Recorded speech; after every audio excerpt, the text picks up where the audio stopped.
Ah, putain. Vous me saoulez la WWE.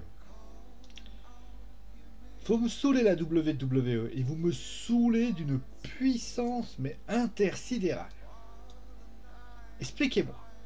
Expliquez-moi. Je veux comprendre. Hier, vous étiez là du côté bien de Raw, du côté du débriefing. Vous étiez là, bien sûr, pour analyser tout ça. Et vous allez halluciner. Le show était nul. Était nullissime, était au fond du caniveau, c'était une purge. On se dit, bon, alors peut-être nouvelles équipes, nouveaux fonctionnements, j'en sais rien. Et au final, les mecs, ils te sortent les doigts et ils te sortent un bon show. Expliquez-moi. Expliquez-moi pourquoi vous n'arrivez pas à être constant dans les shows. Alors, je vous rassure, hein, vous êtes. Alors, je sais que d'après les informations que j'ai eues, parce que j'ai réussi à avoir quelques infos, il y aurait des cas Covid du côté de la WWE, ce qui ferait que Raw serait un petit peu décevant. Ce qui peut expliquer pourquoi l'absence de Bobby Lashley, l'absence de AJ Styles, et ainsi de suite. Mais la WWE, vous m'avez déjà habitué quelquefois à avoir eu des blessés de longue date. Ça vous a pas empêché de pas sortir de la merde pour ainsi dire. Parce que oui, ce qui s'est passé ce soir à NXT, déjà salut tout le monde, j'espère que vous allez bien, blablabla. Bla bla bla. En tout cas, j'espère que vous allez bien. On se retrouve oui pour le débrief de WWE NXT. On va commencer bien sûr par parler de ce qui s'est passé bien sûr avec Kyle O'Reilly qui a donc affronté Cameron Grimes, mais avant ça il a fait un segment. Il y a eu également Dexter Lumis pour ainsi dire, et juste après, bien évidemment, on parlera de tout ça. Bon, on va commencer tout de suite avec le segment de Kaorelli et de Cameron Grimes. Bah, j'ai envie de vous dire que on attendait littéralement de savoir quelles étaient les ambitions, les envies de l'ancien de la Undisputed Era. Son speech était sympa, assez cool. L'arrivée de Cameron Grimes, au final, a rendu le segment plus humoristique, mais c'est vrai que c'était assez sympathique. Moi, finalement, le final m'a laissé sourire avec la petite droite en pleine tronche. Le show, il a bien commencé, et honnêtement, voilà, un segment simple, sans fioriture. Alors oui, il y a un petit peu de un côté un peu humoristique, mais c'est pas grave. Le divertissement, World Wrestling Entertainment, le divertissement n'est pas forcément quelque chose de nocif du côté de la WWE. Oui, vous pouvez rendre quelque chose de divertissant, mais après vous pouvez aussi offrir des bons matchs. Et ça, les fans déjà souvent ne l'ont pas compris. Des fois ils disent ah c'est nul, on a eu tiens, tiens. On peut avoir du divertissement. La WWE, même le wrestling, le catch par excellence, a toujours été de cette façon-là. Donc je suis pas étonné.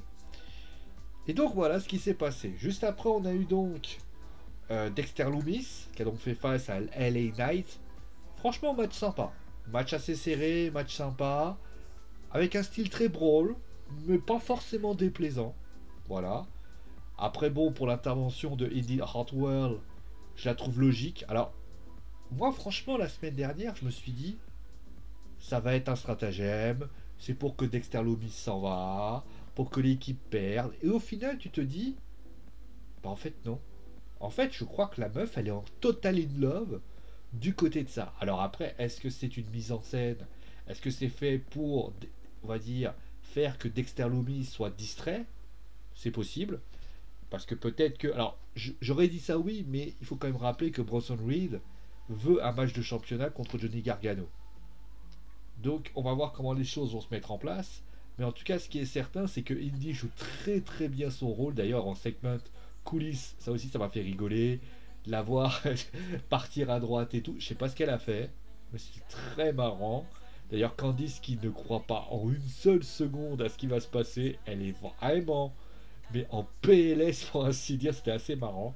Franchement, c'était sympa. Juste pour parler un petit peu de Yoshirai, franchement, j'ai envie de vous dire, quand vous voyez Azuka parler, c'est vrai que c'est mou. C'est vrai que c'est caricatural. Yo, elle parle calmement, elle parle anglais. Et au final, c'est pas si mal que ça. Bon, après, je pense qu'elle va prendre quelques vacances. Elle va revenir tranquillement et ça c'est pour se dire c'est pas plus mal. D'ailleurs on sait que son compagnon est au Japon. Je veux dire qu'avec les restrictions sanitaires, c'est compliqué de pouvoir être présent tout le temps. Elle a eu un match, elle a eu un titre, donc forcément ça a impliqué pas mal de responsabilités. Donc voilà pour ainsi dire. Voilà. Juste pour intervention de Taya Monette, je m'en bats les couilles.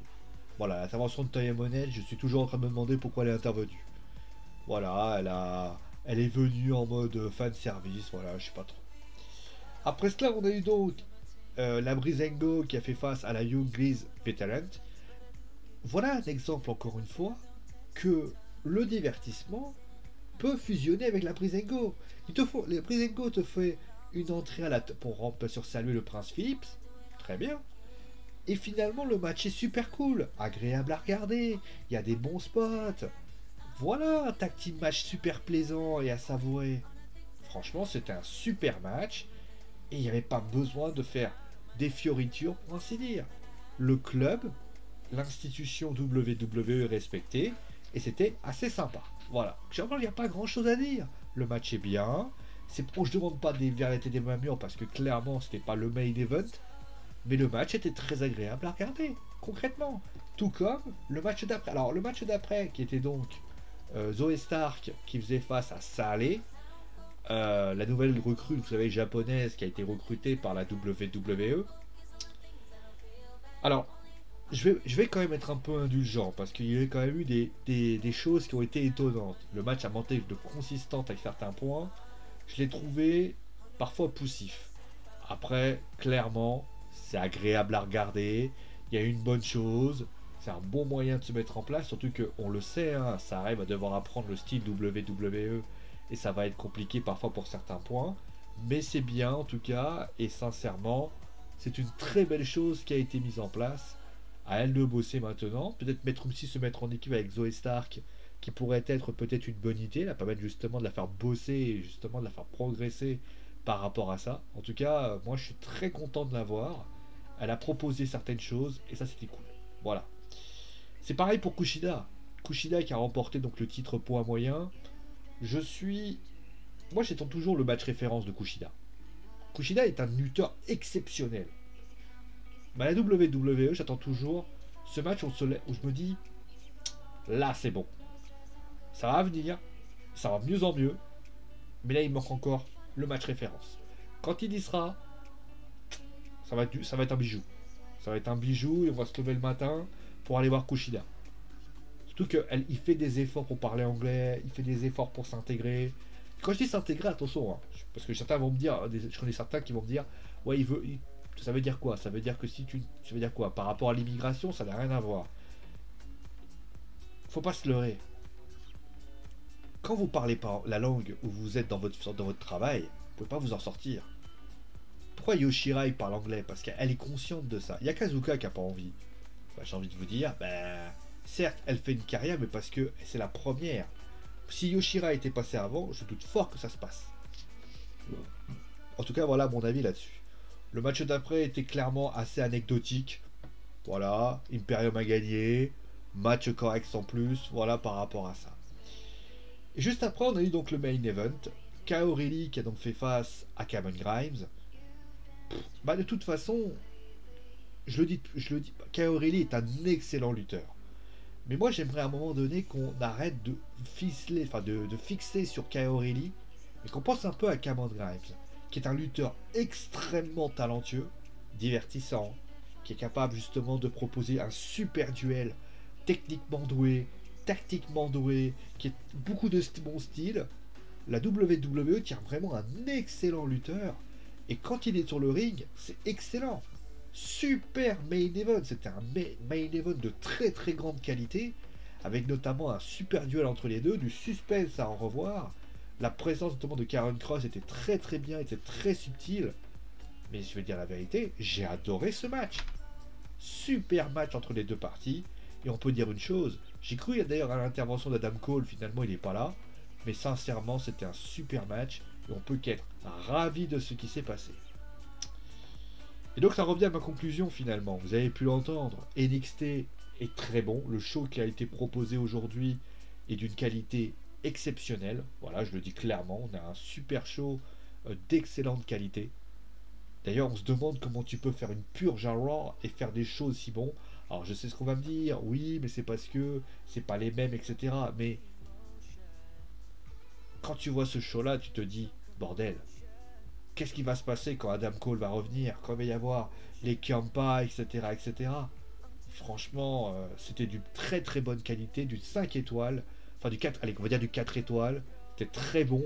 Et sincèrement, bah, NXT bat Raw à plat de couture. Voilà, c'est tout, il n'y a rien à dire de plus. À voir maintenant ce qui va se passer pour Dynamite et WWE SmackDown. Est-ce que Dynamite va garder sa place de leader? On verra ça demain. En tout cas, je vous remercie bien sûr d'avoir suivi l'émission. Portez-vous bien et vive le catch.